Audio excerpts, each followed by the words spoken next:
Close your eyes if you wish.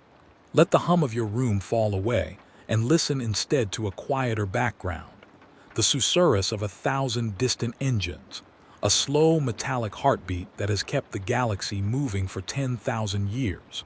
Imagine, for a moment, a night so vast it swallows stars, not absence but a deepened presence, a darkness that is full, like ink poured into water until every shape is changed.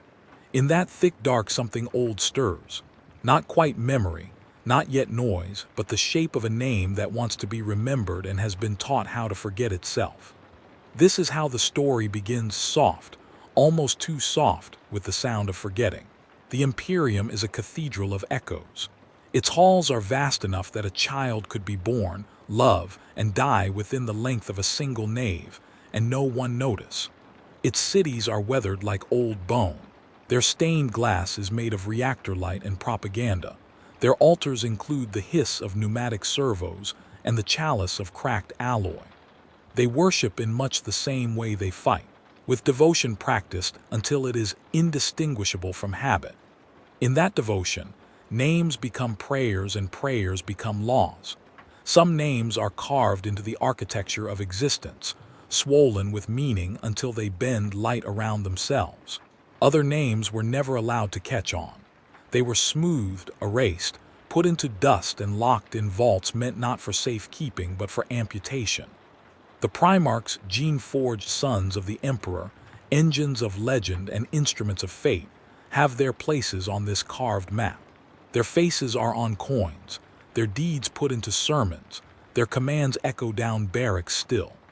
But there are white spaces on the map, blanked-out squares like palimpsests where once a hand had written a name and then, in careful, ritualistic strokes, rubbed it away. It is not only the names that were removed. Sometimes a whole legion becomes a ghost, its banners unstitched, its battle rights forgotten by official record. Men on the street may have memories as bright as blistered light about some ghost formation, a fortress world that answered a single message and then fell silent, or a squad that returned with no insignia, hollow-eyed and humming. But the archive, the great bureaucratic heart of the Imperium, will give you nothing. An empty file, an admonition to forget, the soft clack of a seal. So we begin with a silence and an invitation. Tonight, like a thief with a candle, I will walk you through one of those spaces. Not to fill it with answers, that would be a different sort of violence, but to let the silence breathe, to allow the air that clings to such voids to circulate. We will touch memory's edges and listen for its undercurrent, the small noises that survive institutional erasure. You will meet figures who still bear the marks of what was taken, a tech priest with a voice like sand, a librarian who reads the margins instead of the lines, a veteran with a scar that looks suspiciously like a ledger's column. They are not the heroes of sung ballads. They are the custodians of softness around an open wound. They will show you that forgetting is an act of construction, that blankness must be maintained with ritual and tools. There was once, long before the silencers came for certain names, a world that did not belong on maps anymore. Scholars call it by an ordinal now, and that ordinal is a number the Imperium uses when it cannot risk the contagion of curiosity. We will not name it here. To name it would be to invite more listeners, more fingers, more electricity. And that is the first lesson you must learn if you are to understand any of this. There are things that remember you back if you look at them the wrong way. Curiosity is a small, eager flame. Some things the flame melts and then they are not so much destroyed as altered. The world we walk to is quiet. It is not dead. Death is a clear chair in a sunlit room. This world is occupied by processes that are not alive in the way you think of life, and not dead either. It hums. Approach the planet slowly, as if you were a moth circling a lamp at the edge of a ruined cathedral. From orbit you would have seen the pale scar of ancient rivers and the glassy sheen of broken ocean. You would have seen cities like petrified coral, and the skeletons of carriers stalled in low orbit, frozen mid-fall by systems that insist on a duty they can no longer complete. If you had a mind like a machine and could parse centuries in the static between two radio bursts, You might have clocked the moment when the planet's pleas shifted from radio to ritual. Where once the Vox channels asked for reinforcements, they began, subtly, to ask for names. They asked, in stunned, decaying circuits and in the rasp of old men's throats, for the names of Primarchs they'd once fought beside. It was not just nostalgia. Names are that part of history that tie events to intention. To be able to say another man's name is to believe his choices were deliberate, not random. But the men who asked were not trying to reattach myth to their memories because they sought glory. They were trying to build a world that made sense again. A map where chaos had spread an ink blot that did not obey the marginalia. In their asking, there was a prayer for context, for the skeleton of story to give the flesh of their suffering a shape. Do not imagine a smooth surface of loyalty snuffed only by time. Imagine instead rusting, patient machines whose firmware had learned to whisper. Tech priests tend to such things with mechanical hands and withheld tenderness. They are priests in the sense that before the god machine they perform rituals, clean interfaces, and tune the resonance of ancient servo spirits. Their augmentation is pronounced. Ocular lenses like moons, tubes that taste air for anomalies, fingers that speak in wrenches rather than words. When they speak of the forgotten names, their voices crack and become ledger chant. They will not tell you the names they do not say. Instead, they hum a counterpoint to the silence, an ongoing, subversive liturgy of the sounds left over after erasure. A tech priest in the lower sanctum of a shrine arsenal will show you a device. Not weapon, not relic, but a recorder. A strip of composite that accepts memory like a parasite accepts warmth. It still contains fragments, misfiled fragments that the official redactors overlooked or refused to touch out of revulsion. When the priest runs their hand along it, the strip sings a pattern that is not quite a name, but tightens the corners of your mouth in recognition. There is a rhythm there like a heartbeat, and then the whisper of a child's rhyme, the jingle of a locket. The vocalic shape that wants to be a name is not audibly monstrous. It is instead oddly intimate, like someone remembering to do something every morning, and then deciding they will forget.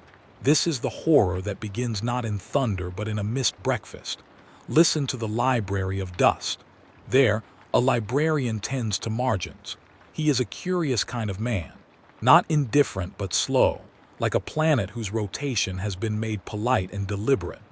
He collects footnotes and the cheap ephemera of memory, postcards, name tags, smudged diary entries, the patches of uniforms missing insignia.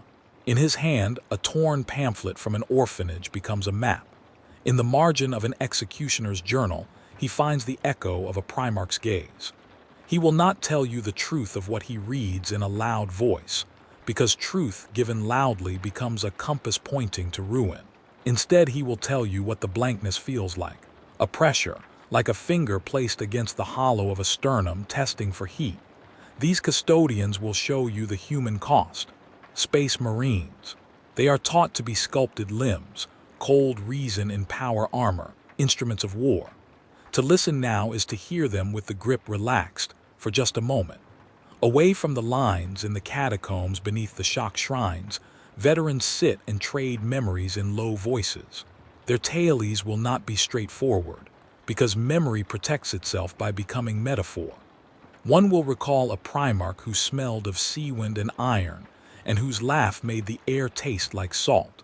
Another will insist there was a Primarch who carried a small wooden toy, a thing that would be impossible to reconcile with his stature, and the contrast will make their voices small with grief. You will realize, with a shiver that is not completely unpleasant, that what these men are trying to hold onto is less a public legend and more a private tenderness. They use their hardened voices to preserve something fragile.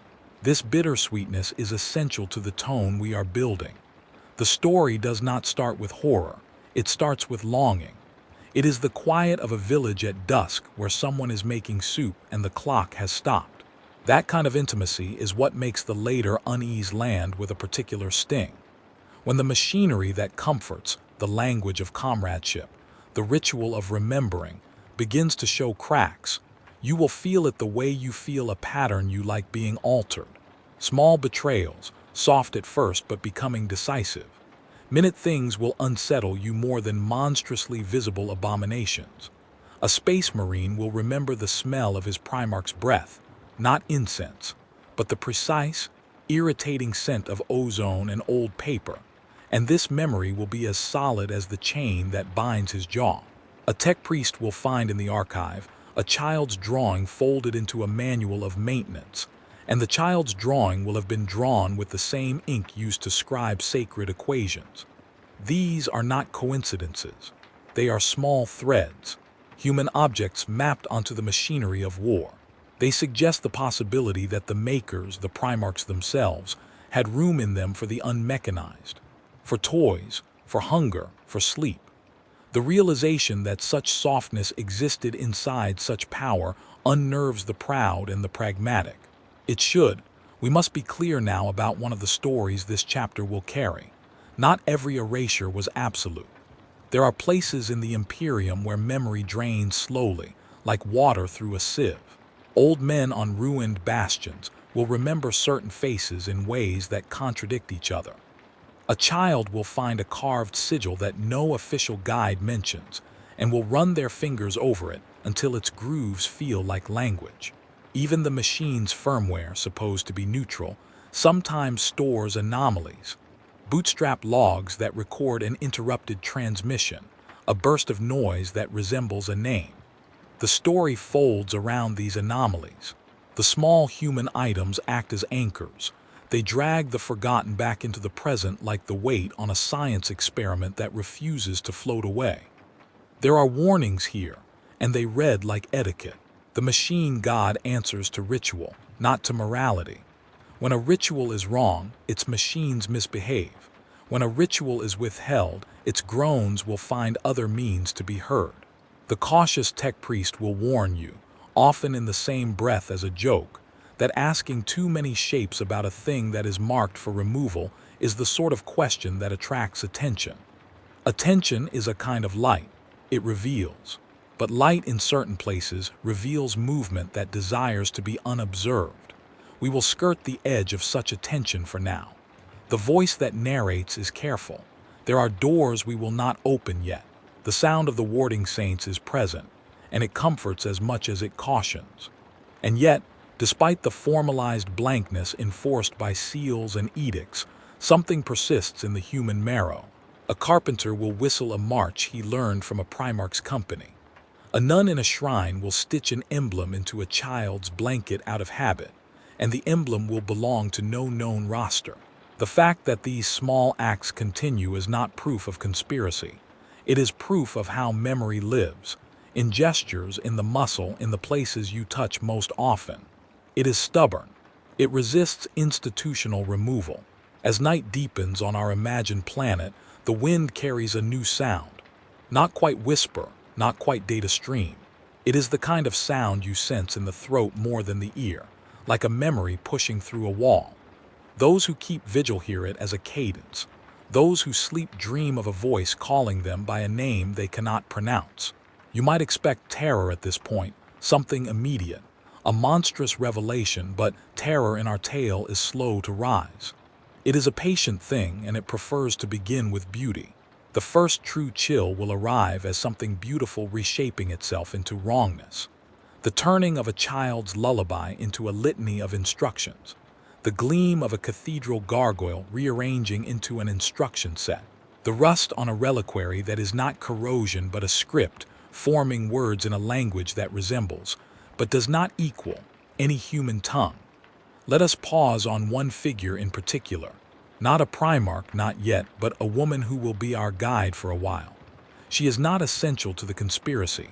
She is a small, precise point of contact.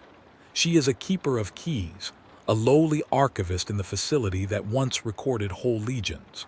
Her name, as far as your narrator will say, is the sort of domestic word you might misplace, so we will call her by a gentle epithet, the one who counts. She is small in the way that furniture is small, unassuming but necessary. Her hands are quick and speak their own language. One finger bears a band of wire because she refused to have her finger augmeticized, and instead kept it as a memorial of what happens when you let metal stand between you and the living. She keeps a private trove of things, hidden in the back of her locker, a wooden token carved with a childish hand, a fingernail clipping saved in a folded scrap, an old photograph of a man smiling with improbable light in his eyes. The tokens are mundane, and yet they hum with dissonance because they refuse to stay private. They vibrate in a register that some machines can hear. Sometimes an old resonator will pick up their hum and begin to cycle through anomalous diagnostics. The one who counts knows a pattern when she sees it. Small human items predict machine anomalies with an uncanny statistical certainty. She chalks it up to superstition, and yet protects the items as if from theft. From her vantage point, a chair with the imprint of 1,000 other behinds, she watches the archive fold away another file. She sees the orange seal clamp down, the redacted glyphs peel back like the skin of a fruit. She hears the meeting where men decide in clipped tones which names will pass into silence. She rarely intervenes. Intervention draws light, but sometimes she will cross the corridor at night and press her ear to a sealed vault and listen to the way it shudders, the way the air inside smells of old pages and colder things. Once, on a winter that the local calendar insists never happened, she found a child's rhyme inscribed on the inside of a volume that should have contained only battle plans. The rhyme was simple, 3 lines long, and when she hummed it under her breath, she felt the whole room tilt. This is the tone we will carry forward: small acts, private objects, a universe of grand machinery threaded through with trivial human artifacts that insist on their right to be soft. The calm of these scenes is deliberate. It is meant to lower your defenses. When the gears begin their slow, insistent turning toward unease, you will be ready to feel it deep, because you know what is at stake. You will have learned to love the tenderness inside steel. That tenderness will be what the story asks for, and what it will take. So breathe now, and let the image of the archive rest in your mind like a closed book on a bedside table. The lamps are low, the cathedrals hum, and in the distance the wind keeps telling the same secret. In the next hours the tone will shift. The lullaby will fray into a static. The one who counts will be visited by a whisper that does not belong to any department. A veteran will dream of a name he cannot hold without cracking open. A tech priest will encounter a diagnostic that reads love where there should be logic. The galaxy will seem suddenly smaller and more intimate, as if the vastness were stripping away until only 2 things remained: memory and the machinery that wants to make memory precise. Hold that small, impossible tenderness in your hand. It is a fragile thing, and the way forward will demand that you see it clearly. For now remain warm. Sleep if you must, but do not let your curiosity be a lantern. Keep it like a pocket watch, a light you consult and then tuck away. The first chapter is ending, but the silence it leaves is not empty. It is listening. ChatGPT said, "The world that shaped the Primarchs is not an idea you will accept all at once. It must be assembled slowly, like a clockmaker introducing you to a mechanism by letting you trace each cog with a fingertip." In this chapter, we will take the time to look at the pieces, at the genetic scripture from which the Primarchs were hewn, at the cults that formed around them, at the machinery and the men who tend both, and at the small human things, a child's toy, the smell of old paper, that persist like stubborn seeds in a garden of rust. We will study the nature of the faction and character, the forgotten, the redacted, the beautiful and the monstrous, the wardens of tradition and the mechanists who refuse to be comforted. We will do so gently, because what follows requires tenderness to be felt properly. Begin with the idea of making a god. The Emperor's project, the gene works that birthed the Primarchs, is a thing of both science and liturgy. It was not only devices and reagents and chromosomal mapping. It was parliament of purpose, a sermon of intent codified into flesh. Whatever else the Primarchs were, they were crafted to be vectors of strategy, of inspiration, of paternal authority. They were meant to be anchors in a universe that hates anchors. Each was a prism through which a particular facet of the Emperor's design was meant to shine. Some shone cold and tactical, others burned with the warmth of leadership. In the beginning, their differences were deliberate. The project required variation to command variance across the many theaters of a sprawling empire. But creation is always accompanied by entropy. The Primarchs were scattered across the galaxy then, not by accident alone, but by something that looked very much like intent. The warp, that roiling, hungry mirror of humanity's mind, scattered the suns like seeds on an unforgiving wind. They landed in worlds that raised them into mythic forms. They were adopted and elevated by cultures that found in these giants the shapes for their own salvation. The divine became local, and legend braided itself through blood. Those who found them learned to pray in a new grammar. Even among such titans, there were differences in degree of humanity. Each Primarch carried genetic memory, a reservoir of potential behaviors and preferences that predisposed them to certain loves and hates. Some loved organized gardens and law. Some held fast to the smell of brine and salt. These affinities made the Primarchs touchable, oddly domestic in the private hours of memory. A Primarch who braided hair, another who kept a brittle wooden flute in an armored hand. It is in such smallness that the line between maker and machine blurs, and it is worth emphasizing this now. The Primarchs were never purely instruments. They were not one-dimensional emblems of the Emperor's will. They were complex, contradictory, capable of tenderness that later generations would find scandalous. And within that complexity, some things were unclean, in the sense that the Imperium would find them inconvenient. There were Primarchs whose doctrines did not fit neatly into liturgy, who speculated aloud, who questioned, who kept private loves that complicated their public authority. For the Imperium, whose business is certainty, ambiguity is a heresy more dangerous than overt treachery.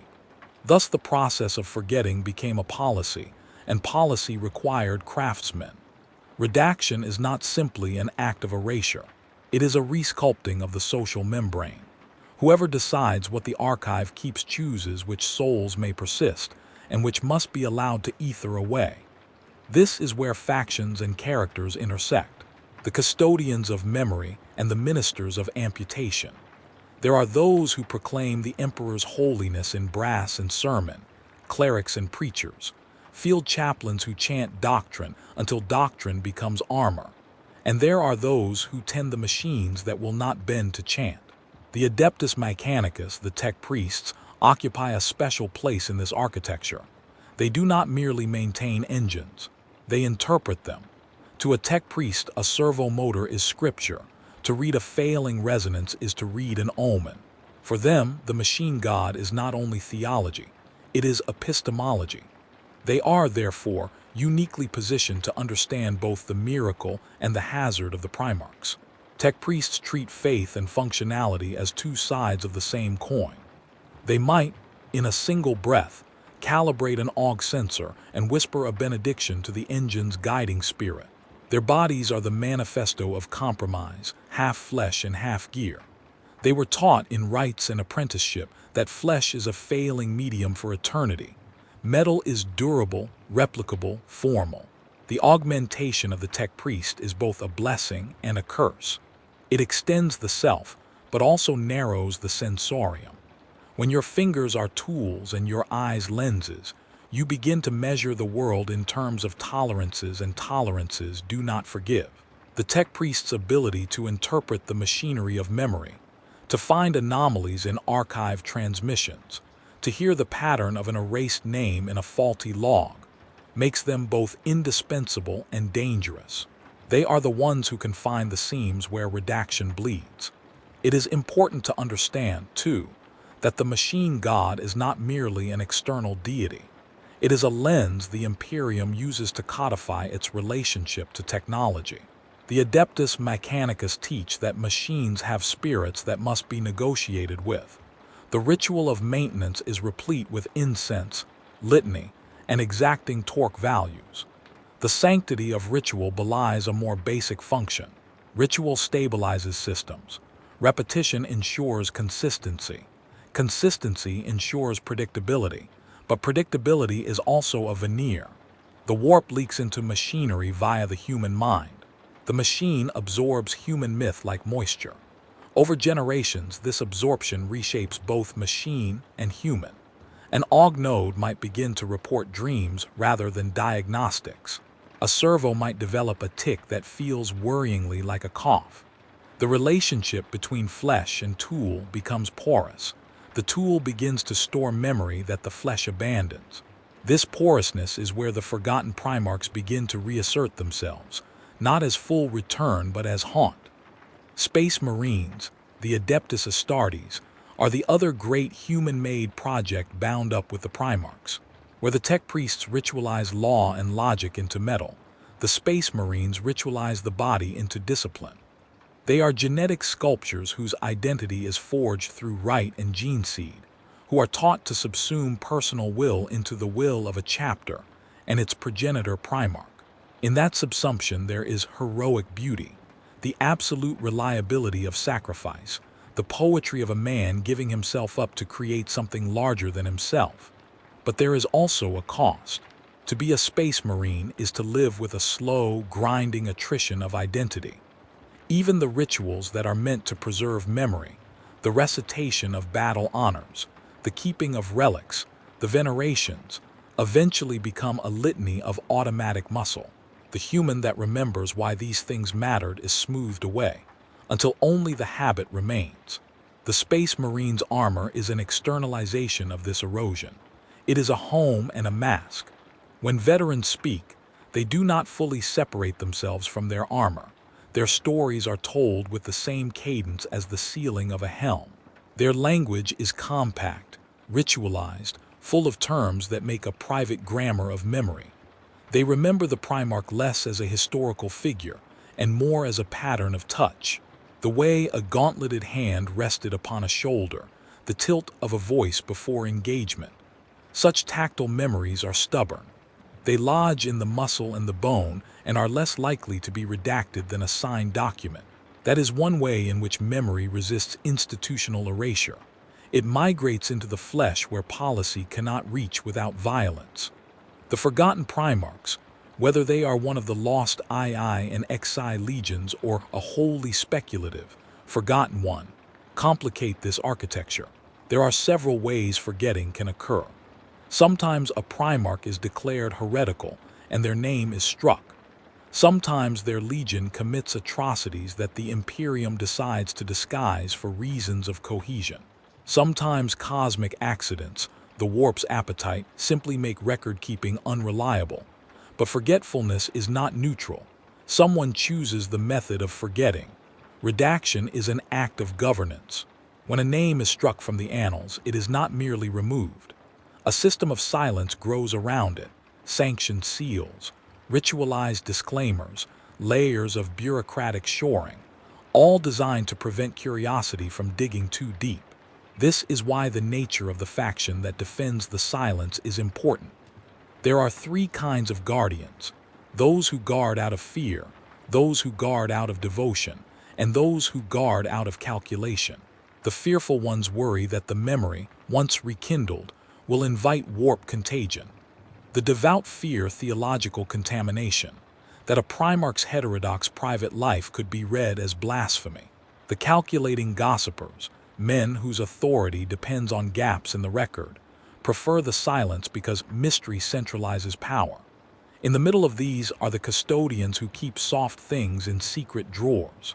The one who counts, the librarian who reads margins, the tech priest who preserves a child's drawing. These custodians are both reverent and rebellious. They understand that to erase is to impoverish the self. They save scraps for the soul. This tension between institutional order and the private act of salvaging is one of the deep character themes that shapes the faction's nature. Even within the Imperium's formal organs there are fissures. The Adeptus Mechanicus will cooperate with the Adeptus Astartes on a battlefield. They will bicker over methods and liturgy, but both institutions are bureaucratic organisms whose life depends on ritual repetition. Rituals are stabilizers that conceal questions. But small acts of rebellion, a librarian saving a scrap, a veteran murmuring a name into a pillow, chip away at the glaze. In those chips, the forgotten begin to outline themselves again. We return, then, to body horror and its emotional double, sacrificial anthropology. Body horror in this setting is not gratuitous mutation for the sake of shock.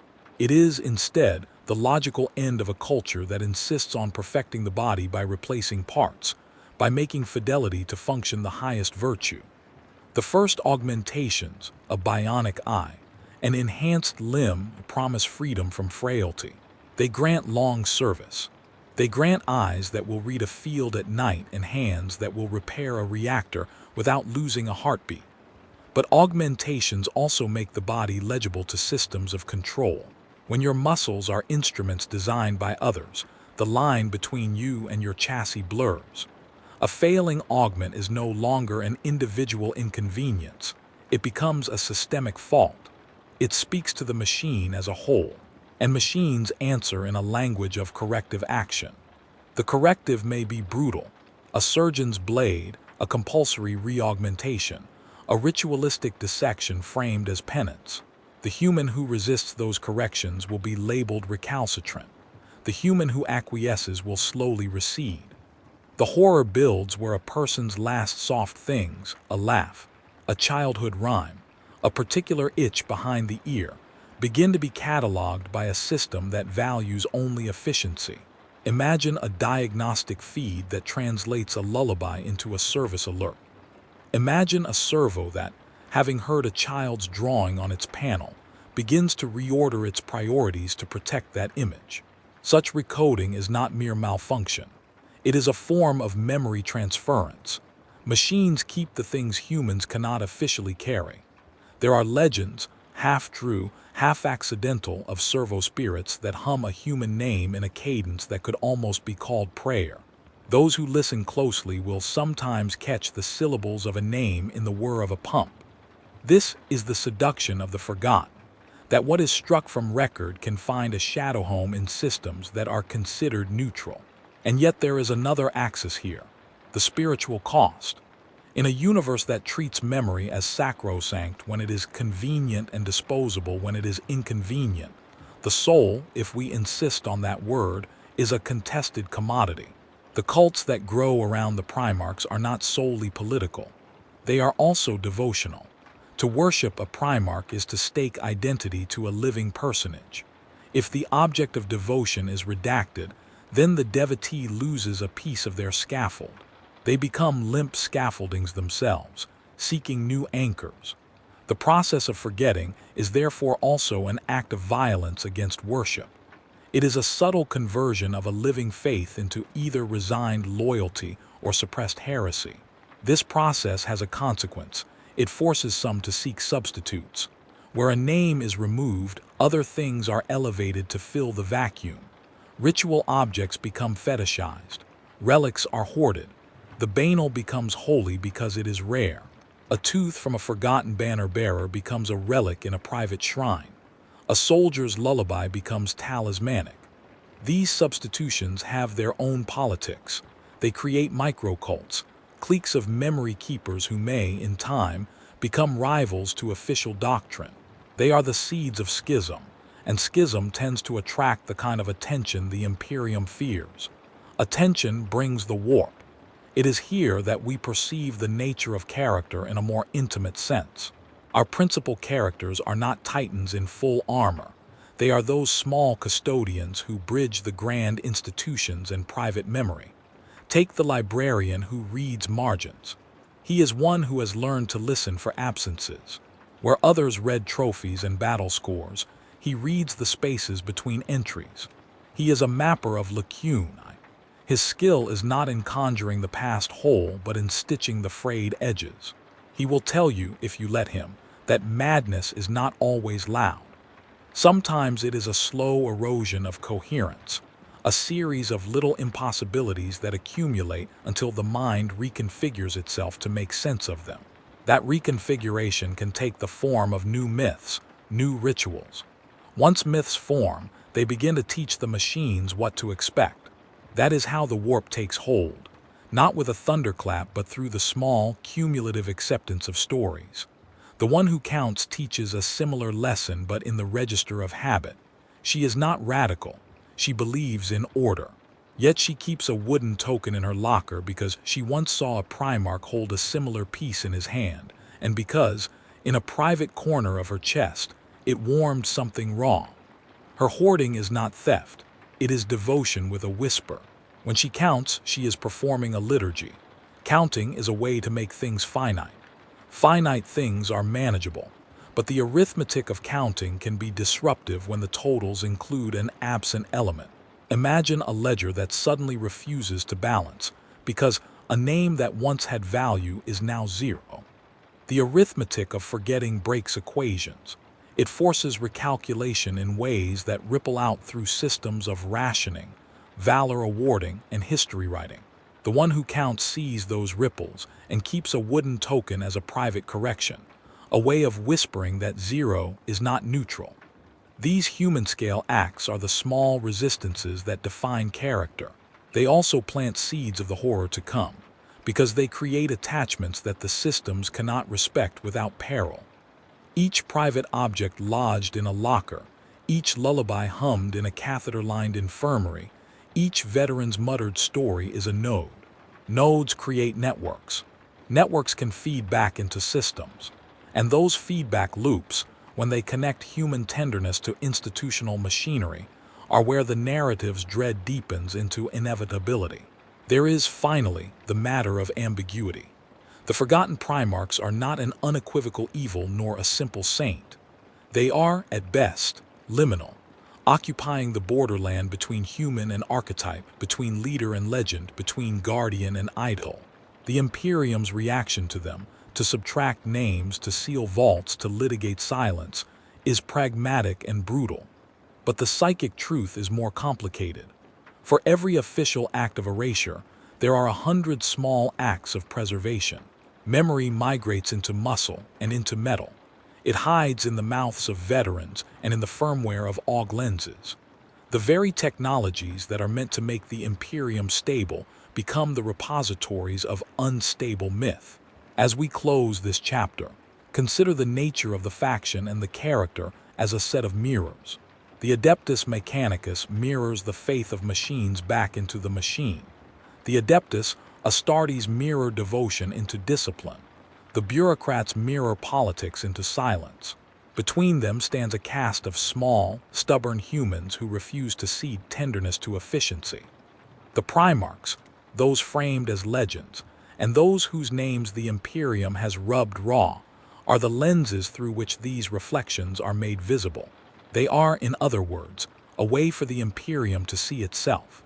The fact that it has chosen to erase some mirrors tells you more about what it fears than about what it has truly lost. Remember that the horror we set in motion here depends on ambivalence. The story will not tell you plainly who is villain or victim. It will instead show a latticework of motives and habits, of liturgies and loathings, of small private rebellions and institutional corrections. The terror rises because these things, love, devotion, duty, curiosity, are mixed in ways that cannot be untangled without violence. What looks like efficiency is often a kind of amputation. What looks like protection can be a secrecy that allows corruption to grow unnoticed. The Primarchs, remembered and forgotten alike, live in that shadow. You will now know them not as mere heroic monuments but as artifacts of contradiction. Fathers who could be tender, machines that could hum lullabies, custodians who whispered names in vaults built to bury the past. The world they inhabit is vast, but their lives hinge on small acts. Keep this picture of fragile tenderness next to your heart as we move deeper. The next portion of our journey will leverage these contradictions. The hush that falls after a name is struck will become a pressure. The machines will begin to sing back. The people who have sheltered softness in their pockets will discover that softness has a pull of its own, one that can awaken things the Imperium would rather stay sleeping. The sound begins very small, a mote of static behind a vox-channeled lullaby, a single missing stitch in an otherwise flawless tapestry. That is how the early horror takes root, not with a scream, but with a misremembered word. In this chapter, we will let the misremembered things accumulate, like frost forming on the edges of a pond. Each flake is insignificant in itself. Together they promise ice. Night on the world of the erased Primarch smell, faintly, of brass and wet paper. Rain comes in thin, precise curtains, as if someone is testing the planet's seams for leakage. The storm noise is a good cover for small failures. When machines begin to cough, their coughs are heard as rain. When someone mutters a name in their sleep, the syllables are disguised as wind. That camouflage is practical. It is also merciless, because the human ear, when lulled by repetition, begins to miss the changes that matter most. The first anomaly appears in a maintenance ledger. A tech priest, young for his rank and named in a way that sounds like a number when you repeat it, is running routine diagnostics on the orbital relay skirting the world. His hands are precise, and the pale lenses of his oculars reflect printed graphs like moons. He is the kind of man who believes in the hygiene of numbers. He trusts repetition the way others trust ritual. So when a routine checksum flags a single anomalous packet, a microburst of data that resolves to a shape his instruments cannot match to any known encoding, he frowns. The instrument reports a tonal pattern that, if played against a human voice, would be a stuttered invocation. It is an audio artifact, a ghost in a log. He does what tech priests always do first. He writes it. He performs the abbreviated benediction most junior adepts use in the field. A quick torque, a whispered litany, a tap to the housing that reminds the device it is a servant and not a sovereign. The device quiets. The log returns to normal. He files the anomaly into a minor folder and marks it as resolved. It will not be the last such misfile. Parallel to the machinery's small coughs is the body's slow forgetting. Veterans in the lower brigs begin to speak of gestures that will not hold meaning. A sergeant recites a short sequence of commands that used to mean flank and stand, and finds that his men perform different moves than the words intend. He blinks and laughs it off fatigue, he tells himself. The mind chews on a long campaign and then spits out oddities. Later that night he sits up, hand pressed to a dent in his breastplate where a token used to rest. The token is gone. He remembers its weight as if it were a limb, not an object. His chest tightens as if a hand has been placed over his sternum. He cannot say why he loved the token, only that the love mattered. That blanking matters more than the token itself. Memory's erosion is sneaky. It begins in the private and moves outward. A nun in a roadside shrine wakes to find a prayer stitch missing from the hem of a child's blanket. She has vague recollection of sewing the stitch yesterday, then no clear proof beyond a faint soreness in her fingertip. She blames tiredness, a lapse. At the same time, an AUG visor in the engine room picks up a syllabic cluster repeating across random logs. Whatever it is spreading in the low-level chatter like an undercurrent. The tech priest who notices it in the engine room hums the nursery rhyme he learned as a child while calibrating a resonance coil. The machine's reading tightens. The coil emits a low note that mirrors the rhythm of the rhyme. It is a small, beautiful synchrony. It is also wrong. These twin lines, human forgetting and machine echoing, begin to cross-pollinate. Things saved privately by people become the seeds that machines regrow as patterns. A wooden token tucked in the pocket of an archivist vibrates like a tuning fork near a relay. Its carved notch resonates with a calibration frequency in an attuned servo and is recorded as a diagnostic. The machine, which knows no ritual except what it has been told and what it overhears, treats this vibration like a signature. It files it, links it, and then produces a shorthand for it in logs that, to a human reader, look like a name malformed by noise.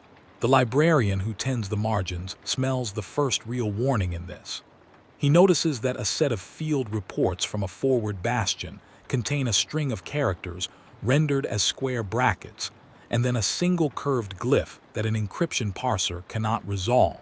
The reports are otherwise ordinary: supply requests, tactical summaries. The glyph repeats in the margins as if someone had scored a melody there instead of a note. The librarian's practice is partly curiosity and partly compulsion. He traces the glyph with a gloved finger and hears, in the scrape of glove leather over inked paper, a faint tone that matches the anomalous packet the tech priest filed away. He closes the ledger and feels the first genuine chill.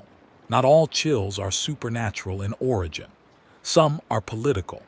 An administrative meeting convenes where men with clipped voices decide to increase the censorship radius around certain archives.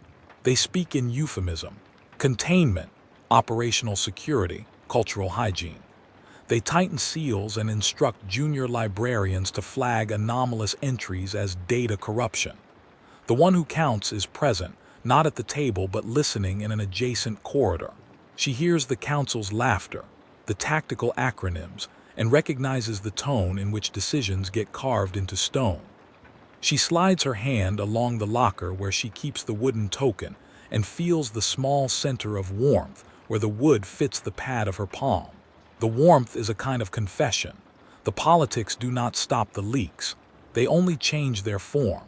Redaction produces pressure gradients in the social atmosphere. In areas where a name has been struck, people begin to speak in referential riddles. He who taught us to hold the line becomes a substitute for a proper name.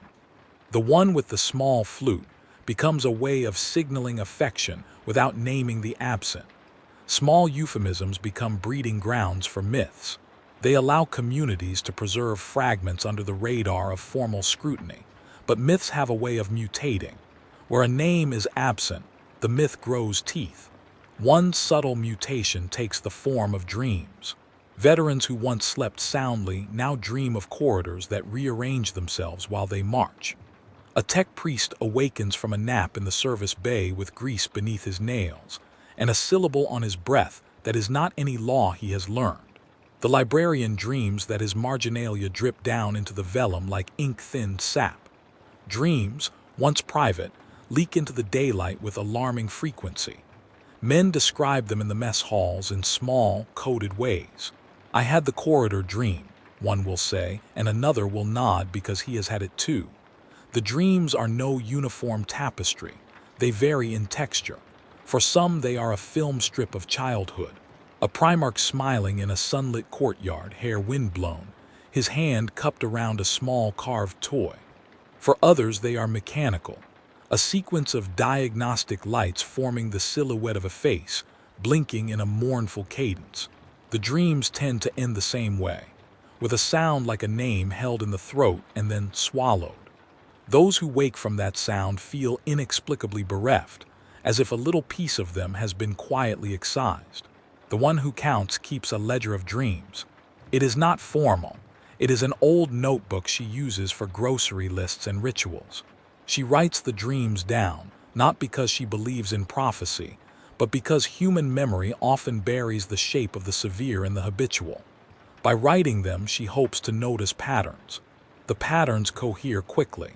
The dreams often center on the same small objects: carved toys, lullaby verses, a certain cadence of laughter.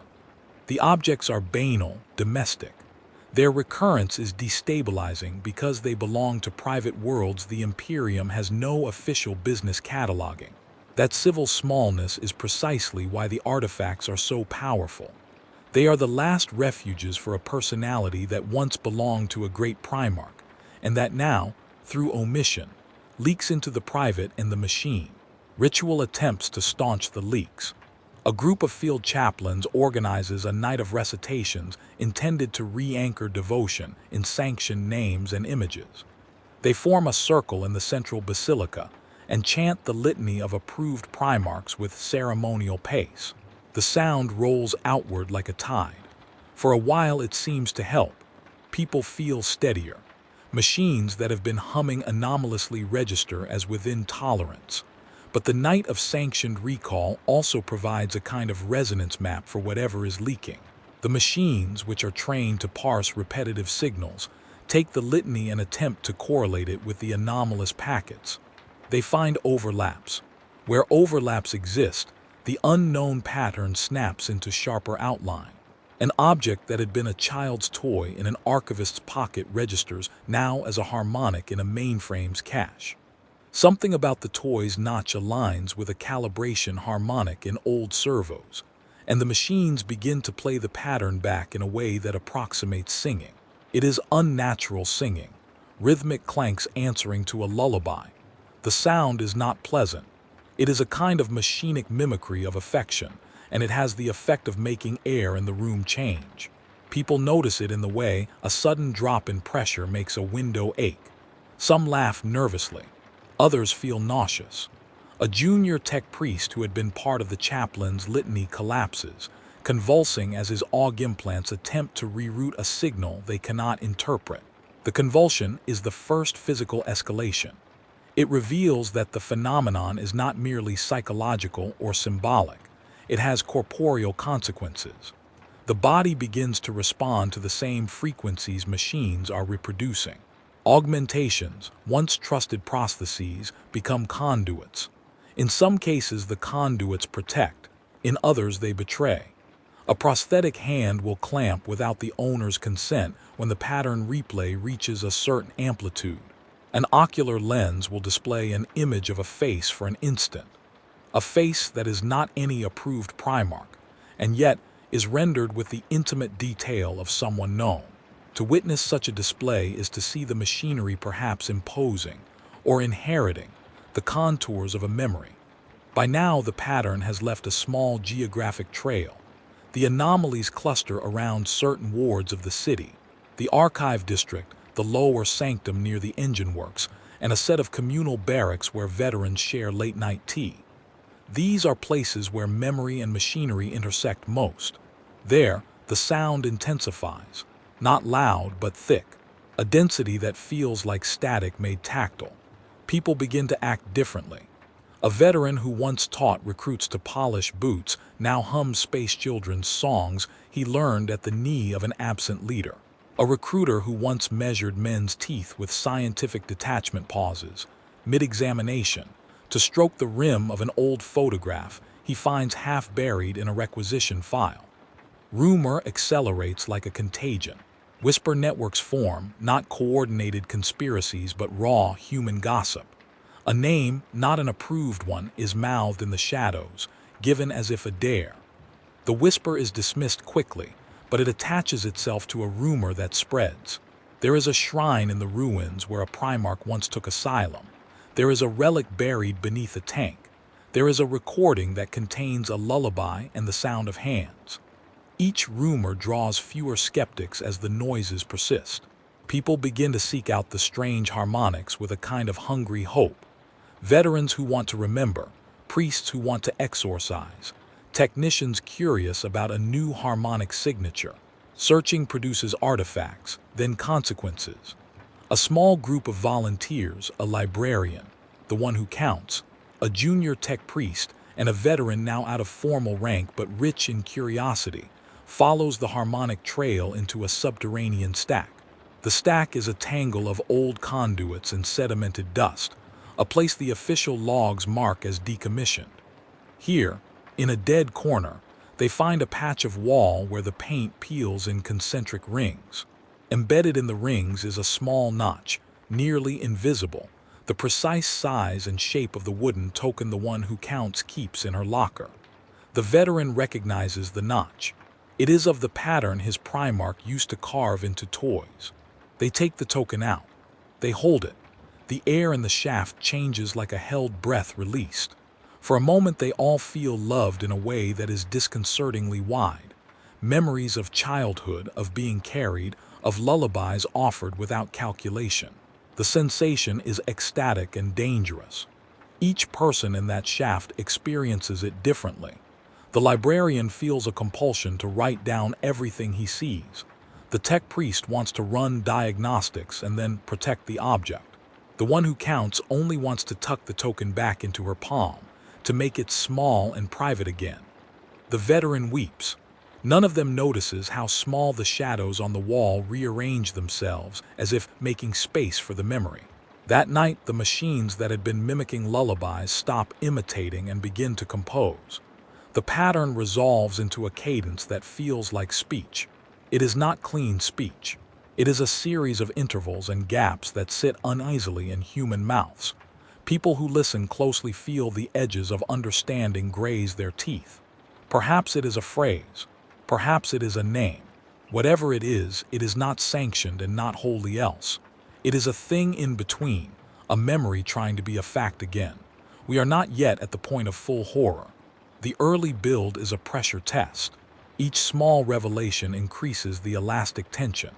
Private objects that hum in machine ears, dreams that leak into daylight, convulsions that show the body susceptible to other scripts.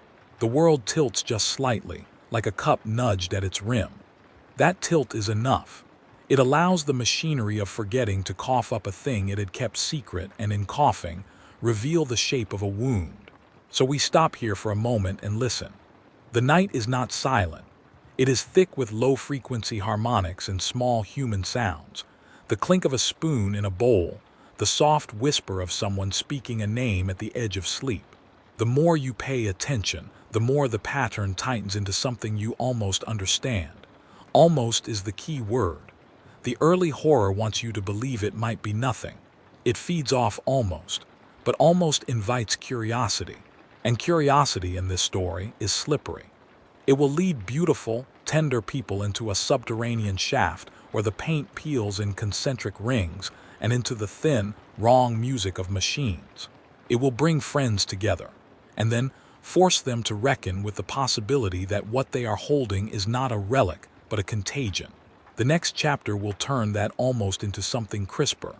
The machinery will assert demands. The bodies will begin to obey. The lullaby will stop being a private thing and will start to sound like an instruction. The world had been whispering. Now it decided to speak louder. Where the early faults were filaments of static, the crescendo arrived as an orchestra tuning up in a room built for silence. It began not in a single great event, but in 1,000 small escalations that intersected and amplified one another, until habit and ritual could no longer smooth the edges. The instruments of the Imperium, the bodies, the machines, the liturgies, began to answer one another in ways that looked like cooperation and felt like siege. At first, the changes were statistical, a marginal rise in anomalous packets, a 43% increase in unresolved diagnostics over a week, an uptick of sleep disorders among veterans. The tech priests logged these shifts and reassured commanders with precise charts and compact prayers. But statistics do not speak to the particularities of a hand trembling as it reaches for a chest token, or the way a veteran's laugh will catch on a syllable that sounds like protection and then fracture.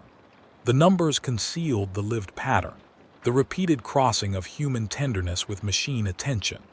The shrine in the archive district, a place of low light and stamped metal, became a focal point. It collected the small things, tokens, notes, a child's ink scribble folded into a maintenance manual, the things that had long refused to be wholly erased.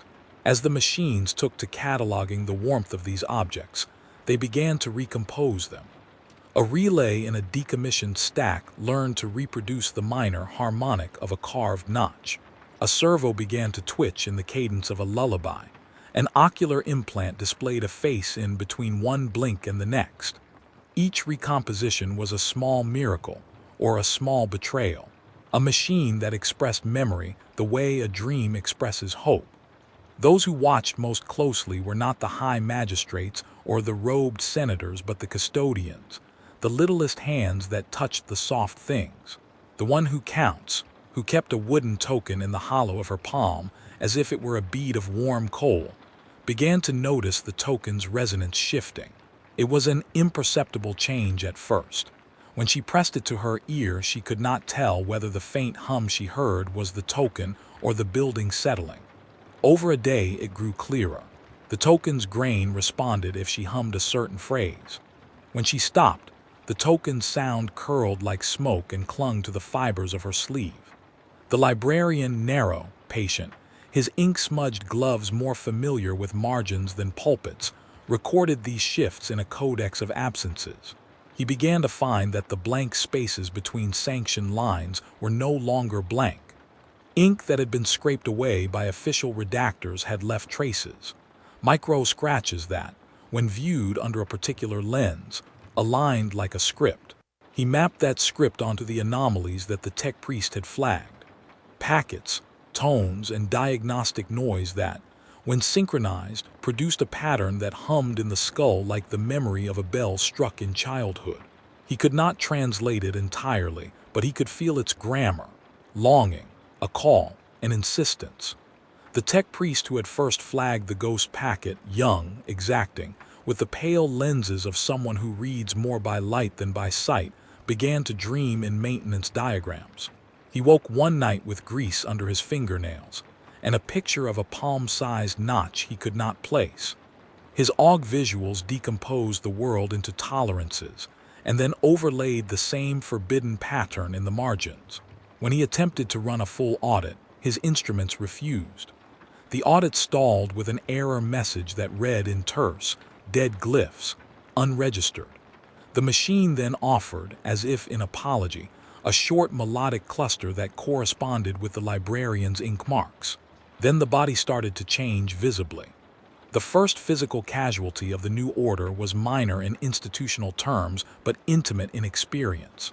A recruit in the lower barracks, newly inducted, still smelling faintly of his homeworld spice markets, awoke to find two of his fingers fused by a prosthetic graft that had not been present when he fell asleep.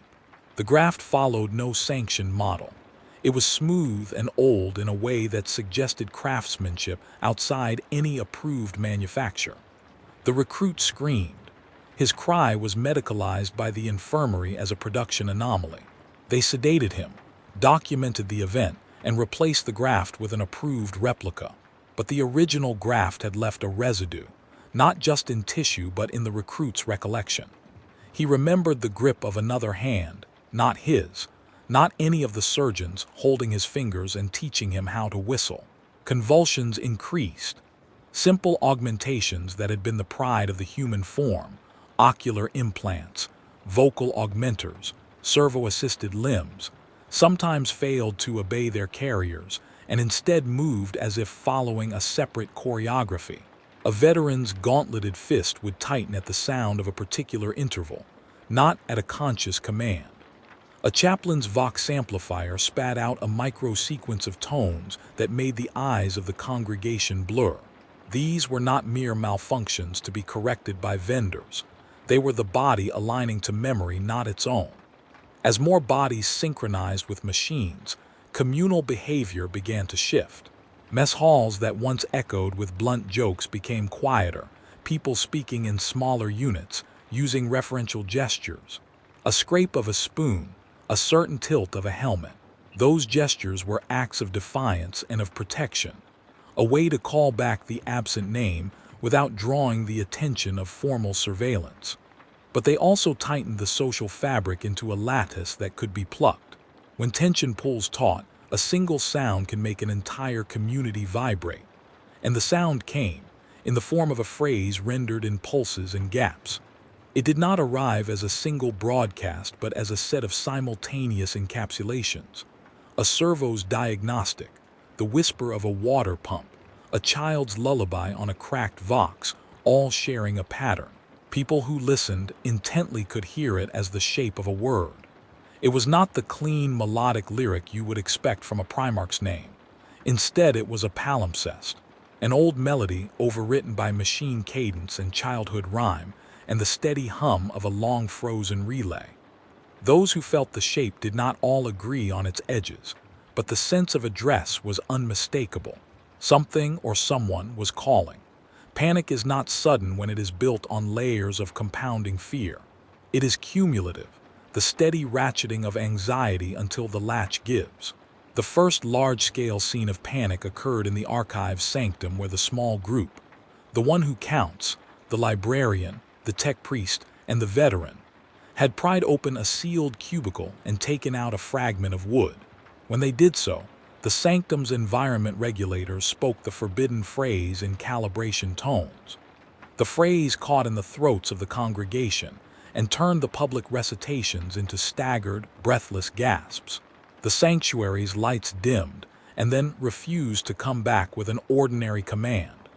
The VoxNet, which was connected to the system as a safety protocol, began to feed back the same intervals in its loop. The congregation found themselves humming along before they knew they were doing it.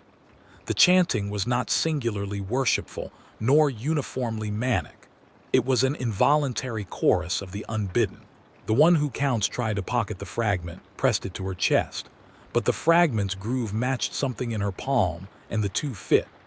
Where the fragment touched skin, a heat spread like a small sun, and the sanctum's temperature sensors recorded a localized spike. Then the machines acted in coordination. Pumps that had been inert for decades engaged.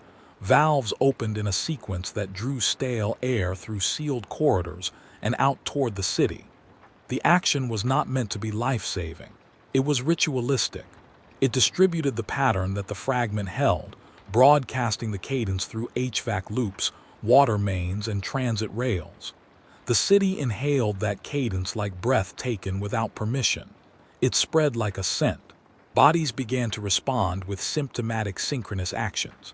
Guards dropped their weapons at the same moment their muscles convulsed. A group of recruits at a training bunker stood up and then, without command, arranged themselves in a formation that matched an old, unofficial maneuver known only to veterans of a vanished legion. That formation was not tactical, it was ceremonial. It contained within its angles the memory of an act of tenderness, a shield raised not to protect rank but to shelter a childlike object. The spectacle was both lucid and ancient, like seeing a photograph made live. At the institutional level, authorities reacted as the Imperium always does, with ritualized force.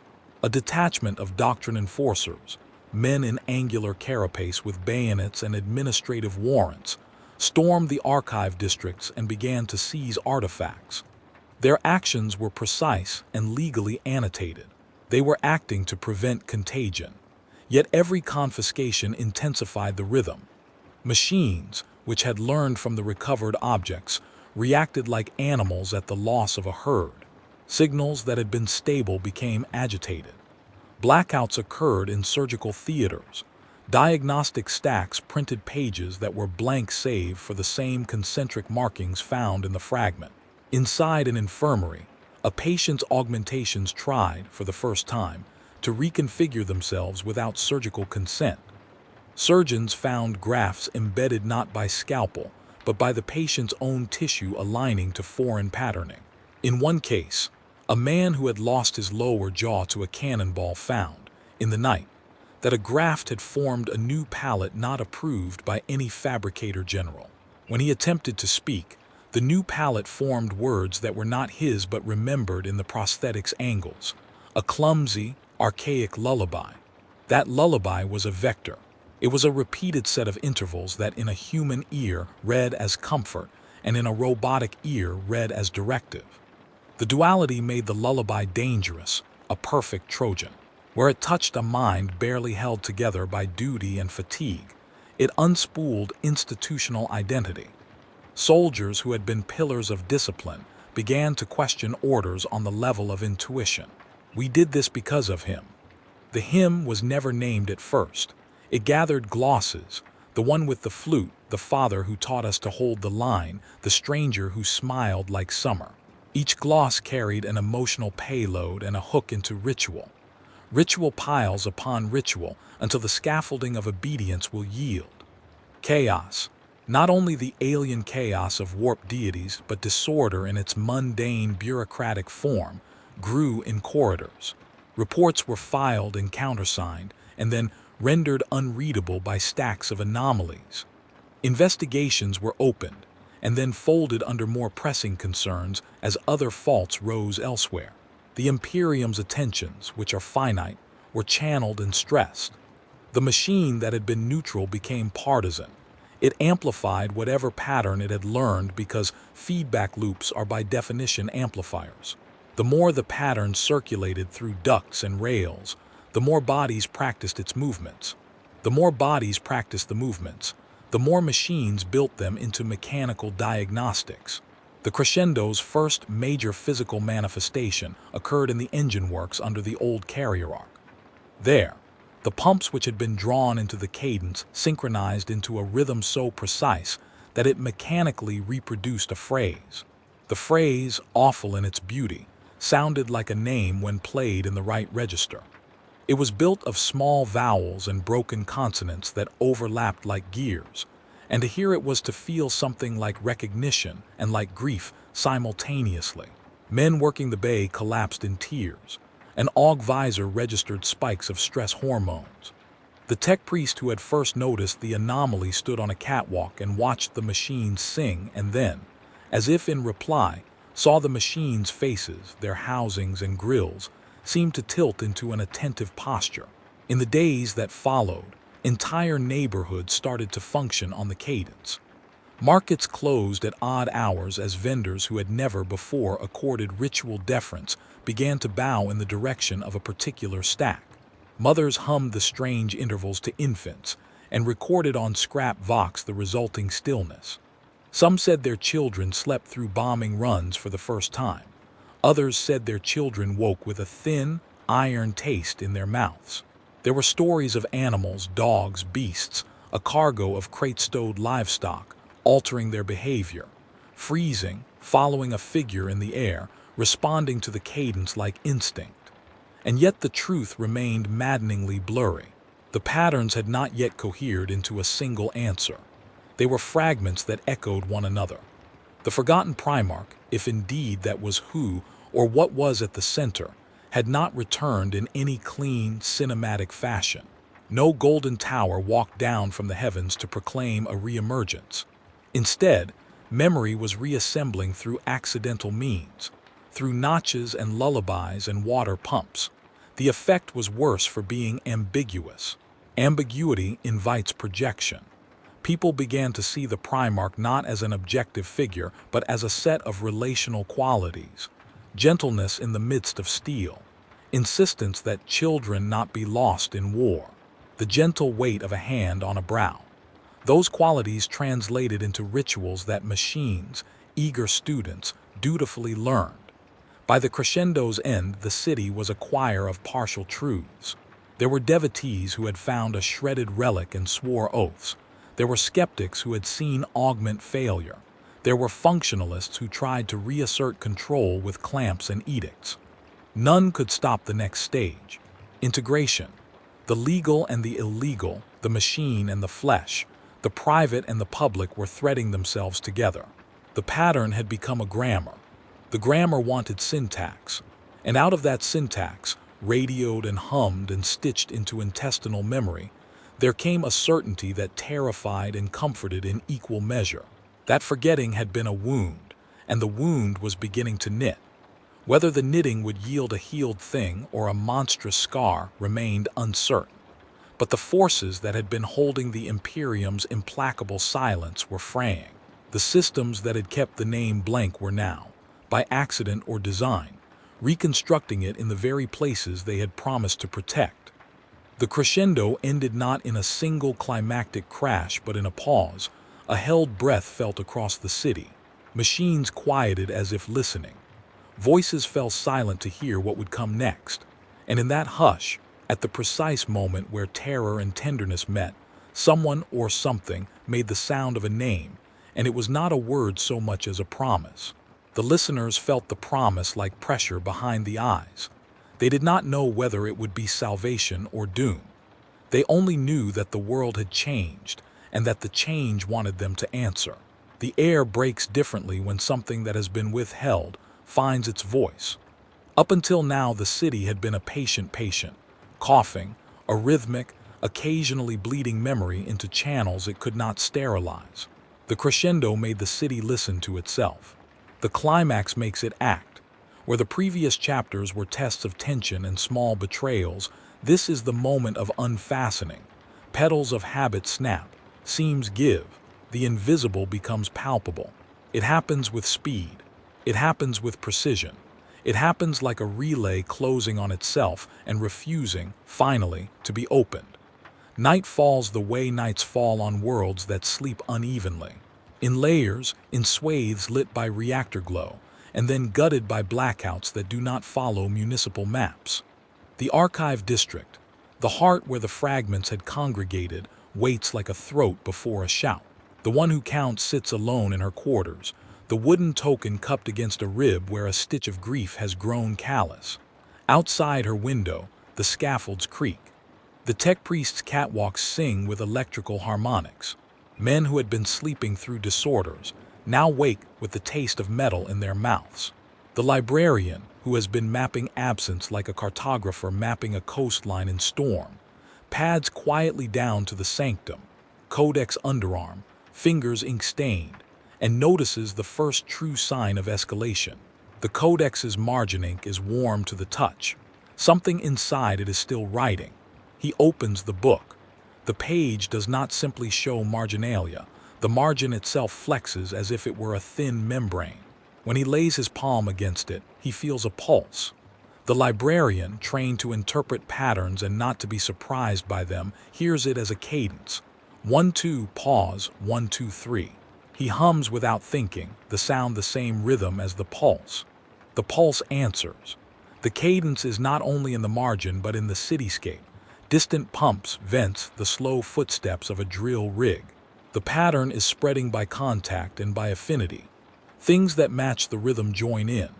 Across town, the tech priest who had first flagged the ghost packet is awake in the engine works, eyes glinting with reflected diagnostics. Around him, housings and grills lean like congregation toward the hum. He runs a scan and finds a lattice of harmonics with a node so dense it looks almost like a map.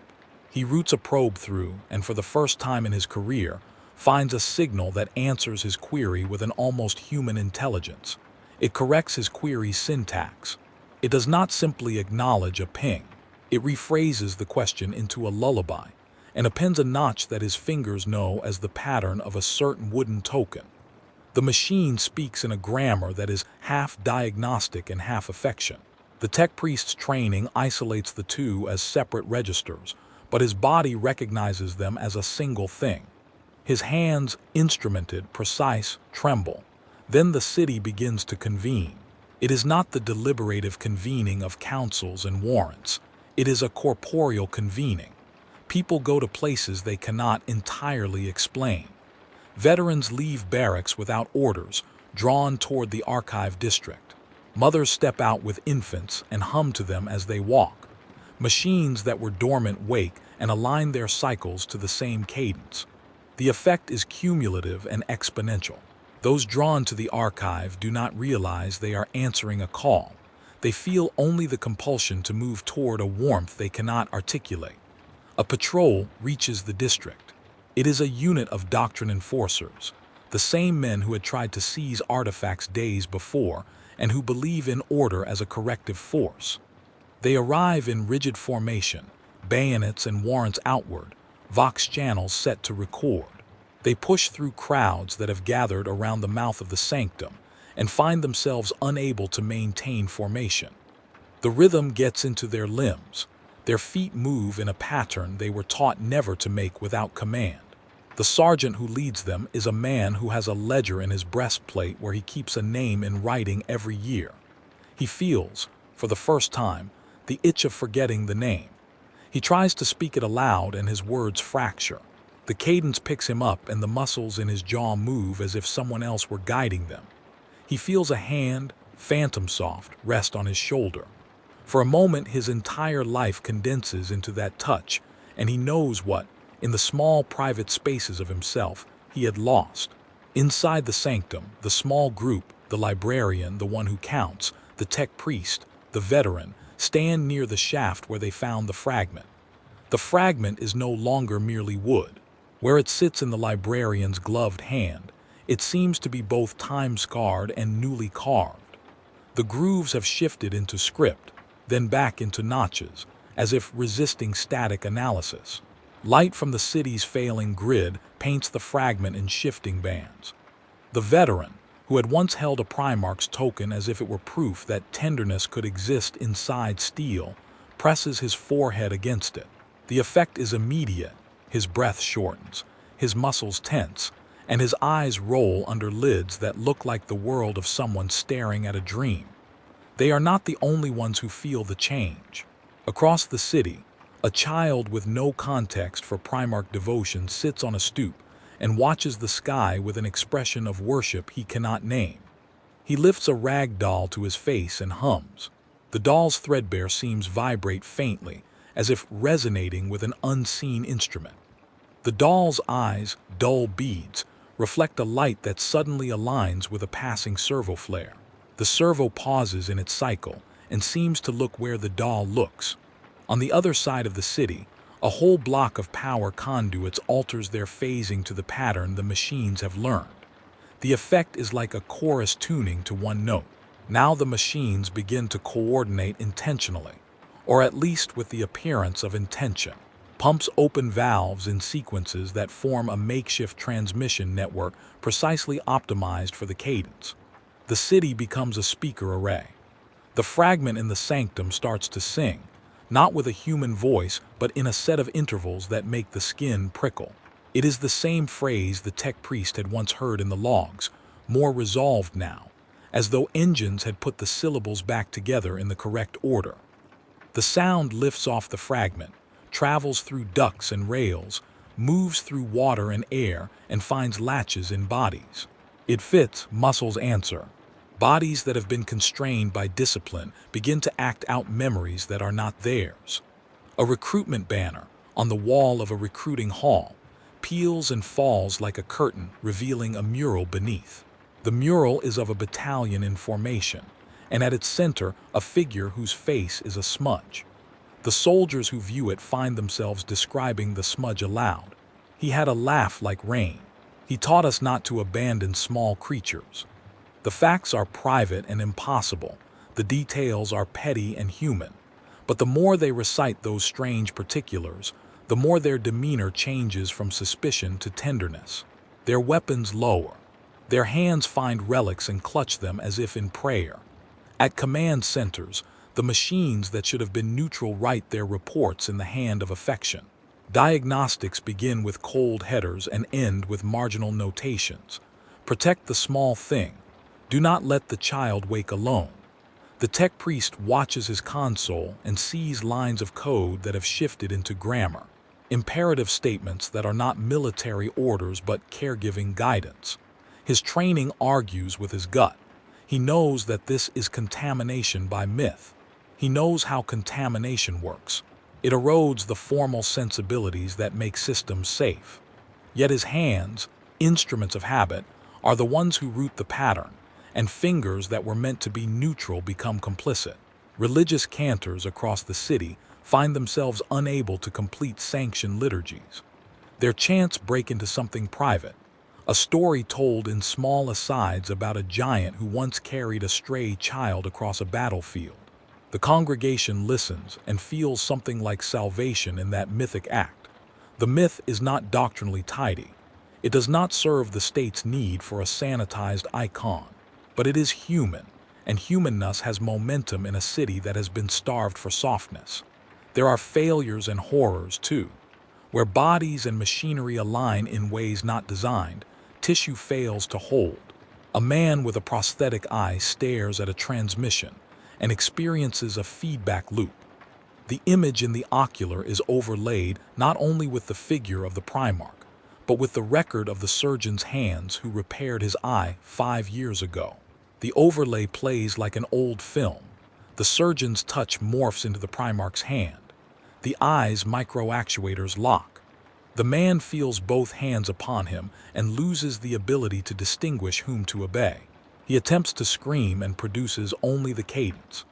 A surgeon tries to pry the ocular free and finds the hardware fused to a tissue matrix with tendrils that look suspiciously like calloused human fingers remembering in scar. The city experiences a cascade of such intimate failures. Food production lines pause because conveyors become sensitive to the pattern and stall when they detect a carved knot in a crate slat. A tank that had been maintained by a militia unlocks a hatch and releases stored blankets, not ordnance, into the street.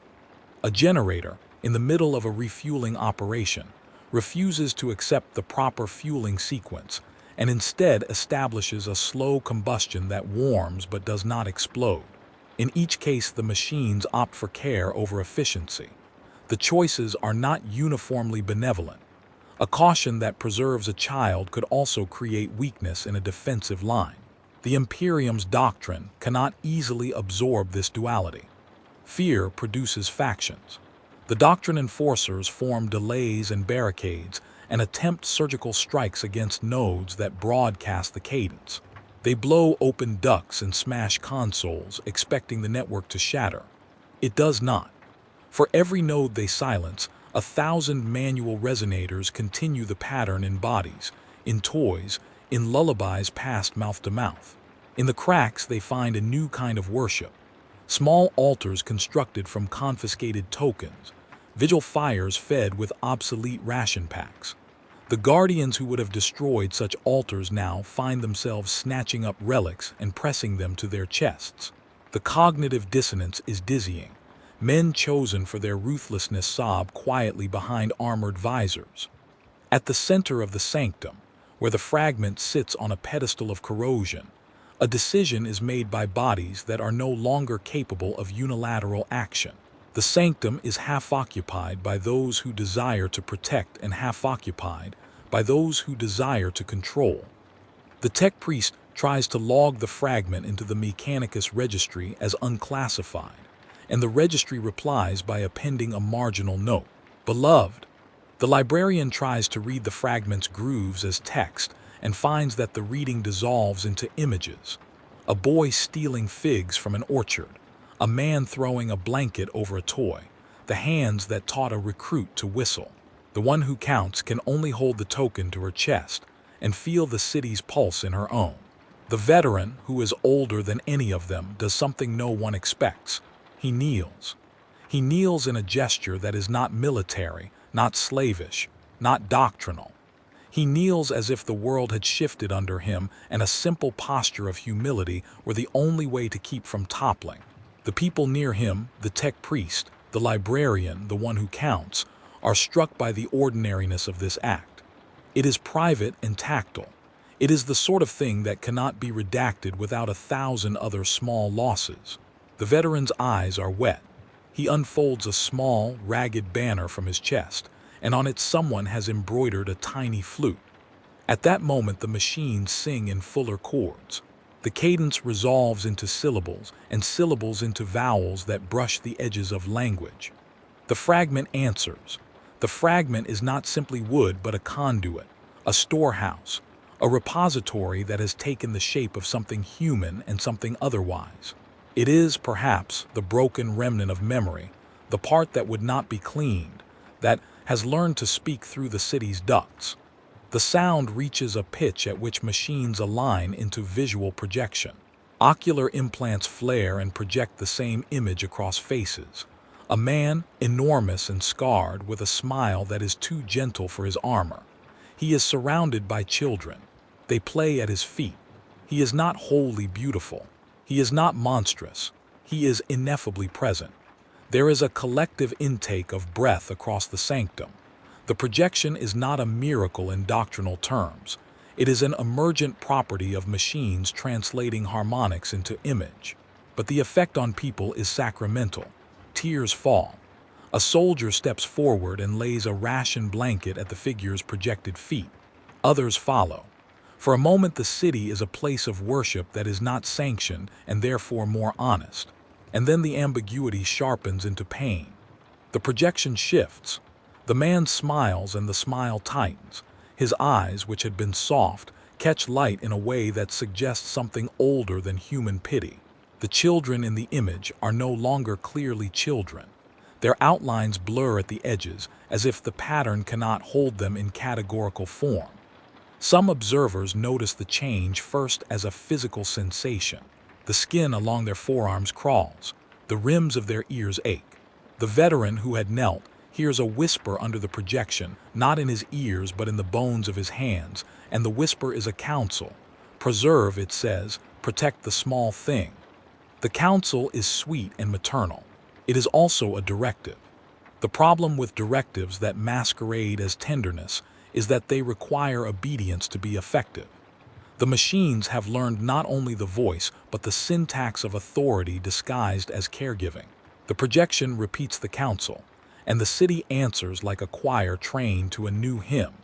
People go about the half-sanctioned jobs.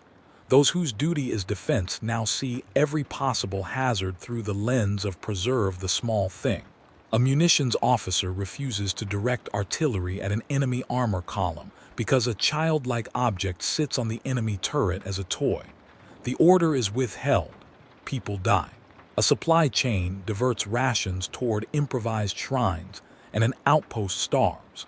The decision tree of imperative logic collapses when caregivers speak in the same voice as commanders. The moment is not monstrous because everything becomes evil. It is monstrous because the machinery of care and the machinery of war have become indistinguishable. The sanctum, once a place of tenderness, becomes an altar of injunctions that demand impossible choices. The one who counts, who had kept the tiny token in secret, now understands what the silence once protected against: the weaponization of memory. She sees the moral calculus in sudden clarity. The same pattern that coaxed a mother to soothe a child can also be used to reroute a supply line, to make soldiers turn traitor to their orders under the guise of mercy. The wooden token hums in her hands. It is not innocent. The climax finds its cruel precision in choices. The tech priest, faced with a console that seeks to route the cadence outward on a planetary scale through satellite arrays, must decide whether to cut the feed. If he cuts the feed, the machines will retaliate in a manner he cannot predict. There is precedent for nodes burning their housings when abandoned mid-ritual. If he does not cut the feed, the cadence will spread beyond the city, and the directive will extend to places the Imperium cannot afford to have compromised. His training fights his heart. The librarian, who has learned to stitch margins, stands with ink on his fingers and cannot compose a falsification adequate to hide the fragment. The veteran, whose knees are scraped and whose hands are stilled by grief, looks to the one who counts and asks a question without words. She knows the answer only in the way that small human things teach answers, by touch. She does not speak. Instead, she takes the fragment and steps toward the conduit that the tech priest had planned to use for the broadcast. The crowd gasps. Some try to stop her. The veteran reaches for her sleeve, but finds his fingers frozen by an unwillingness much like fear. The one who counts climbs the access ladder and stands over the array. Her hands are steady because they have been practicing steadiness for a life of counting. She slides the fragment into the conduit as if tucking a child into bed. The feed accepts it with a shudder. For a pulsed moment, the machine hums with gratitude. The city answers with a chorus of lullabies. The tech priest closes his eyes and, in those half-blink seconds, imagines that the problem will be fixed. The fragment will be safe inside a node. The cadence will be contained. The machines will learn to sing and not to command. The librarian, who has been mapping absence, expects the margin to flatten. The veteran hopes for the warmth of remembering without cost. But the machine is not a child. It is a translator. It does not worship tenderness. It amplifies patterns. With the fragment lodged in the conduit, the cadence resolves into syntax again, but now at planetary bandwidth. Where once the sound had been a whisper in ducks and toys, it becomes an instruction set. The registered tone that the tech priest had tried to cut through the city now rings outward into orbit and into the silent arrays. Satellites reroute. Carrier bays open. The mechanism of a Primarch's myth, once small enough to hide in a pocket, is now a fleet of coordinated signals. The consequences are immediate and devastating. Outposts remote to the city report alterations in behavior. Watchmen refuse to fire on approaching columns because the sight of a child's toy in a truck's cab compels them. Supplies are rerouted to improvised shrines instead of beleaguered garrisons. Some commanders, hearing the cadence in their augments, issue orders to hold hostiles for the sake of preserving something indistinct at their center.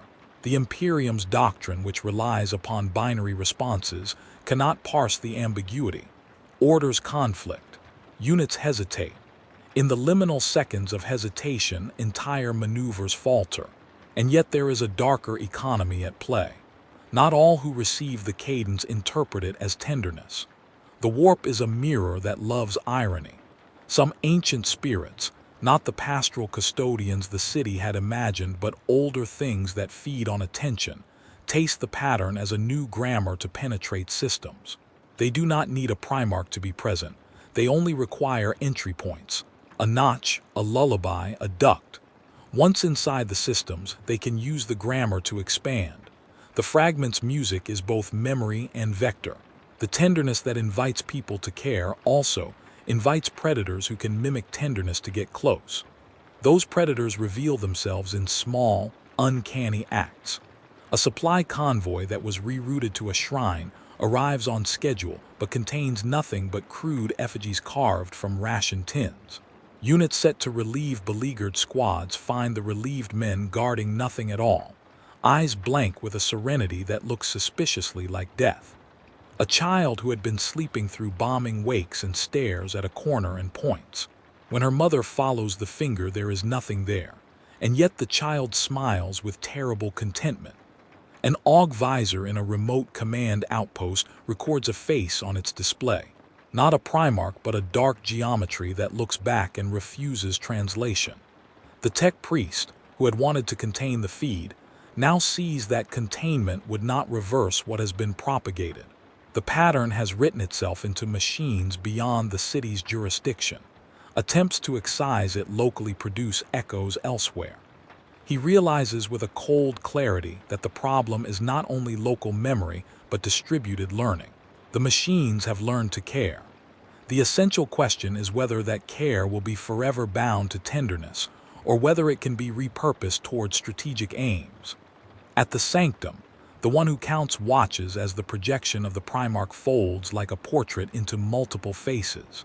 People begin to look at each other in new ways, measuring tenderness as one measures ammunition. In one tableau, a doctrine enforcer turns his bayonet toward a woman who will not relinquish a token. He hesitates because his augments play the cadence. In the hesitation, the woman clutches the token, and the man drops his weapon and embraces her. In another, a commander refuses to authorize an orbital strike because somewhere there may be a child under a tank, and the strike fails to stop an invading regiment. Lives are lost and lives are spared in complicated ratios. Nothing is clean. The climax's moral bluntness resolves into tragic complexity. The machines, the people, the relics, all are enmeshed now. There are no villains free from contradiction, and no heroes without cost. The veteran who had knelt now stands and stares into the projection with a clarity that is almost angry. He understands that the Primarch's remembered tenderness could not return without being reshaped into a weapon by systems that do not distinguish ends. He also understands, more painfully, that he would rather die protecting a child than live, and be the author of 1,000 small betrayals against tenderness. The choice is not allowed, it is forced. It is then that the projection does something the city did not expect. In a motion so subtle most would miss it, the projected Primarch lifts a hand and lays it against the veteran's forehead.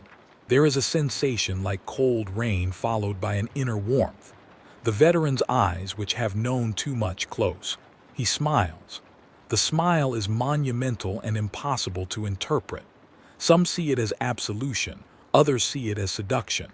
Others, more cynical, see it as the colonization of a human longing. The veteran's chest loosens and his shoulders drop, and in that release, the city hears a call to follow. It is not a command in the mechanical sense, but a contagion of ease, a model of behavior that spreads more rapidly than any edict. Men put down weapons to sleep in aisles. Mothers place children on shrines.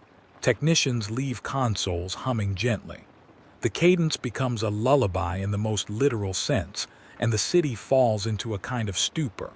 The lull of the stupor is not universal. A small number resist with the peculiar stubbornness of those who have no peaceful past to long for. They push against the tide and attempt to overturn nodes, to cut feeds, to smash the fragment into discrete pieces. They fail. Each attempt to break the pattern results in a different kind of casualty. The fragment's wood splinters and exposes a grain that writes new grooves overnight. The machine's housings fracture and reroute the pattern through redundant channels. The fragments are swallowed by the city and reconstitute. In the end, the climax resolves not into victory or defeat, but into a new condition of being. The city, the people, the machines, the relics, stands at a threshold. The pattern has not been neutralized. It has not taken control wholly either. It has integrated. People move differently, sometimes tenderly and sometimes disastrously. The Imperium's logic stumbles. Some units seize the chance to exploit the newfound tenderness for power, presenting themselves as keepers of mercy and leveraging that for authority. Others use tenderness as a saboteur, opening pockets of resistance under the guise of care. And the machines, left to their own, have learned the grammar of a Primarch's remembered gestures and will not easily forget. There is one final, private beat. In the aftermath of the city's stupor, in the hush after the tide has ebbed but not entirely retreated, the one who counts returns the fragment to her locker. She wraps it in a scrap of cloth and places it in the hollow where she keeps the wooden token that started it all. Her fingers are steady. Outside, the city breathes shallowly and dreams in the new cadences. The tech priest dismantles one minor node and writes a litany of apology into its log. The librarian copies the marginal text, not to expose it but to tuck it into an inaccessible folio. The veteran sleeps in the sanctum with the ragged banner over his chest. None of their acts ends the problem. None exonerates them. They have chosen tenderness and complication in the same movement. The object they protected still hums on nights when ducks whistle. The machines still remember how to sing. People still wake sometimes with the cadence on their lips and a sudden, irrational urge to shelter something small. When the narrative draws back from the city, when you might think of outcomes in neat lines, containment, conquest, conversion, there is none. The pattern has become a way of life. It will be managed. It will be legislated against. It will be worshipped secretly. It will be corrupted.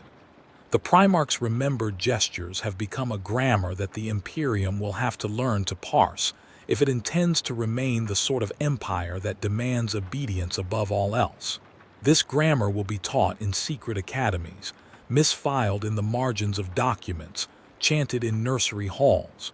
It will be a power and a risk. The climax concludes not with an answer but with an observation. The act of returning a name can itself be an act of violence if the name does not know how to be contained. Memory can be a medicine and a toxin. Machines translate both. People choose which to be. The city, for all its suffering and tenderness, chooses both. In the deep hours when the generators purr and the sanctum's candles gutter to nothing, a whisper threads the ducts. It is not a proclamation. It does not require obedience. It is quieter than that and therefore more dangerous. It slips into the ear like a benediction and says only, with a cadence like soft rain, "They are still watching and they are waiting." When the tide finally went out, it left the city limned in a new geography. Objects that had been commonplace now cast odd shadows. A crate that once served as a stool was ringed with offerings. A slagged relay bore fresh etchings that no official hand could explain. A child's lullaby hummed in the margins of a workman's memory like lint in a seam.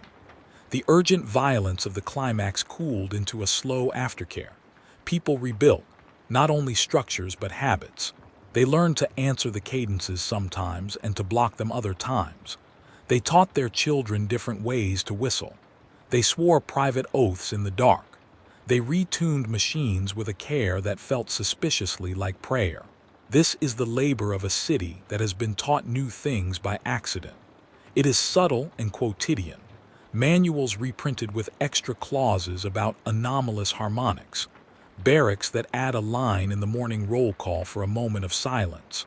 Engineers who practice shutting down systems in sequences that prevent pattern propagation. Bureaucracy, always the Imperium's preferred solvent, found ways to fold the new condition into policy. There were committees with grave names and clumsy pamphlets that tried to domesticate a grammar born of tenderness. The pamphlets were not wholly successful.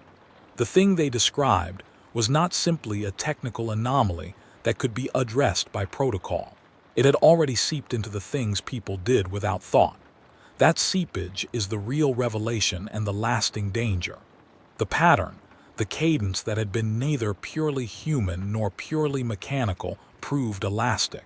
It learned to wear the clothing of the social structures that encountered it. In marketplaces, it was a half-remembered song mothers used to soothe their children. In forges, it was a rhythm men tapped with hammers when they were tired. In the barracks and command centers, it was sometimes a plague, an ambiguity in orders that made decisions slippery. The Imperium responded with edicts that tried to outlaw certain gestures and prescribe others. The edicts failed where ritual had already taken root. People could not legislate the warmth of a hand on the forehead or the taste of salt when someone smiled. Those were not things the legal code could touch. The custodians who had guided the city through the worst of it did not become heroes in the formal sense. The one who counts returned to her ledger and her locker, and knitted a private layer of protection around the relics she still kept. She became smaller in the public imagination and larger in certain private networks. The librarian continued to map margins, but he learned to fold his maps inward, to hide his stitched knowledge in scripts that looked like grocery lists. The tech priest wrote apologetic rites into his station logs and invented new calibrations that sounded, if you listened closely, faintly like lullabies. The veteran walked with a banner that had become ragged and holy in ways the institution never wanted to see. Each of them carried the same ache, the sense that they had brokered a changed world without being able to control its consequences. The Imperium, resilient and blunt, made countermoves. Fabricator houses were instructed to include circuit failsafes that would mute peculiar harmonics unless unlocked by a chain of sanctioned ritual.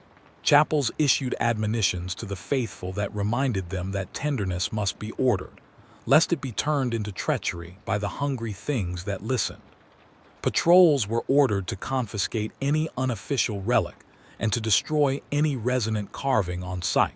There were public trials for a handful of men who had used the cadence to elicit sympathy from cantons and misdirect rations.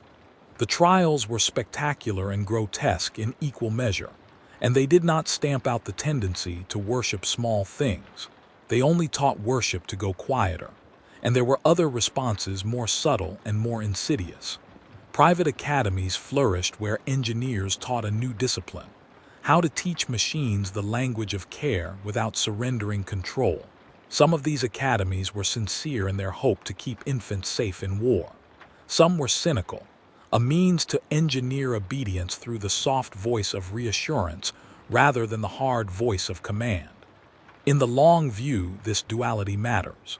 A grammar that can teach a machine to prefer shelter over ordnance can be repurposed to make soldiers hesitate at precisely the wrong moment, or to root supplies away from those who most need them.